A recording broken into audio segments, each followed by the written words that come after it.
2012 or not, somehow or other, all this material stuff is going to fade. That's just the way it is. We're not making this up. Everybody actually knows this. So what can you do about it? Take shelter of Krishna. So the next bhava is āvega.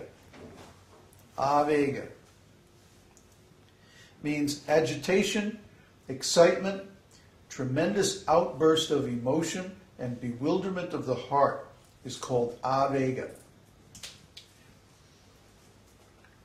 Now, āvega arises from 8 causes. Priya vastu, a pleasing object. Apriya vastu, a displeasing object. Agni, fire. Vayu, wind. Varsha, rain. Utpata, an unusual or startling event or calamity. Gaja, an elephant. And Shatru, an enemy. Each one of these causes gives rise to different symptoms. In Priya Vastu āvega, there is horripilation, comforting words, fickleness, and standing to welcome the beloved. In Apriya Vastu āvega, there is falling on the ground, screaming, and dizziness. For example, I think I should give examples for each of these. In Priya Vastu āvega, for example, when the devotee sees Krishna, all ecstatic symptoms manifest at once. Especially when you see him for the first time. Come on. Here. When you see Krishna for the first time, everything, it's like horripilation, which means goosebumps, tears, sighing, falling on the ground, loss of the speech, power of speech, devastation of the mind. All these things happen all at once. So this is Priya Vastu āvega. The mind becomes just completely paralyzed due to the presence of the beloved. But in Apriya Vastu āvega, there is falling on the ground, screaming, and dizziness. For example, when Krishna was held in the coils of the Naga, the great Naga, what was his name? Kaliya, yeah. When Krishna was in the coils of Kaliya, all the residents of Vrindavan were screaming, falling on the ground, fainting, unconscious. They couldn't imagine that Krishna, how is Krishna going to survive? So they were freaking out because Krishna is their only shelter. And the next, in āvega arising from fire, there is disorderly movement, trembling, closing the eyes, and shedding tears. Sometimes in Krishna book it's described there was a fire in the Vrindavan forest. And the devotees were surrounded. They couldn't get out. And they manifested these symptoms at that time. In āvega arising from wind, there is covering of the body, rapid movement, and wiping the eyes. Well, everyone has experienced this. If there's a big sudden gust of wind, you're like, covering the body, running. In āvega arising from rain, there is running, taking an umbrella, and contracting the body. Ever seen people get caught in the rain? It's so funny, huh? It's just water. Yeah, but they're trying to make themselves really small so the rain will fall around them and not hit them. Whereas, I don't know why. But it's just water.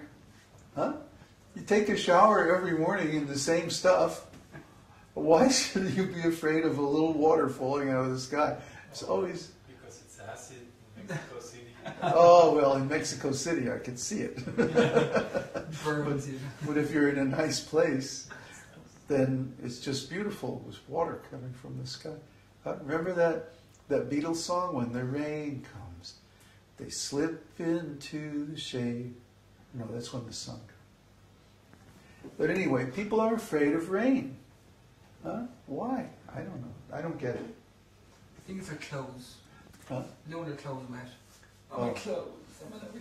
Well, one time I was in Guam, and there was a cyclone, which is a hurricane except in the Pacific. Now they're called cyclones, but they're the same thing. And this was kind of a mild cyclone. I mean, we had some really bad cyclones in Guam, but this was a mild one, and it was just lots and lots of rain. So what did I do? I went to the beach. Yeah. I had a blast. There was nobody there, you know. I just ran around in the rain, went in the water, swam. It's wet inside, it's wet outside, it's wet everywhere. Yeah, it was wet everywhere. I had this old car that the roof leaked. It was even wet in the car. So what? Okay, so in āvega, arising from calamity, there is change of facial color, astonishment, and trembling. Have you ever been in an earthquake? I mean, a really bad earthquake? I saw this happen again in Guam. That we had an 8.2 earthquake one day, just in the middle of the afternoon. What was I doing? I was in a recording studio. I was just about to lay down a track, and I was picking up my flute and getting ready to play. And I might have even had played a couple of notes, I think. And all of a sudden, it sounded like a freight train was running right through the building, and the whole place started shaking. And I dived under the grand piano. I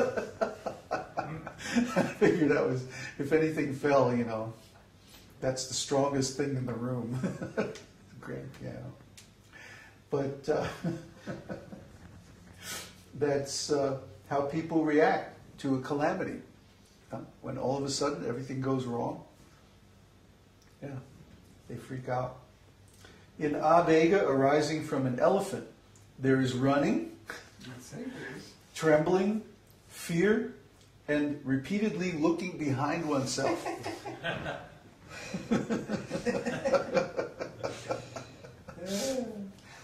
Yeah. In āvega, arising from an enemy, there is putting on armor, taking up weapons, and leaving home to go to battle. When an enemy comes, then the natural thing to do is get prepared for battle. So we also have battle, especially in this material world. There's so many enemies that want to steal our spiritual consciousness. Lust, anger, sleep, deception, including self-deception, attachment, envy, offenses against the spiritual master or the holy name or Krishna. All these things lead to that these are all attacks. These are all enemies. And so we feel this āvega. We have to do something about it. And what do? We take up our weapon, the holy name. This is our armor. This is our weapon.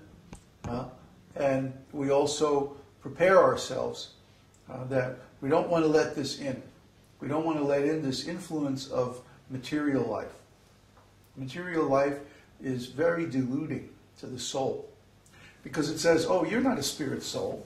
You're not an eternal, conscious living entity. You're just a piece of meat. You're just this body. You're the son of Mr. and Mrs. So-and-so, or the daughter, and you're in this material world, and this is you. Well, no, it's not you. It's just your body. But if we identify with this body, or we identify with the mind, and the thoughts in the mind, then we'll be defeated by the enemy. That means we haven't sufficiently put on our armor. In this case, our armor is the philosophy, the understanding of the esoteric teaching, which tells us that we are an eternal spirit soul. And we can't change that. The fact that we're conscious means that we are spiritual, that we are absolute, we are eternal. Nothing can change that, even death. We're going to be conscious in this body, and if we change to another body, then we'll be conscious of that body. But the best body to have is the spiritual body, the perfect body. Our first podcast series was called Your Perfect Body. And what we're talking about is the spiritual body that everyone wishes they had, but they don't want to let go of their attachment to this imperfect material body. We used to talk about this a lot, that everybody wants a perfect body. You want to have perfect beauty, perfect knowledge,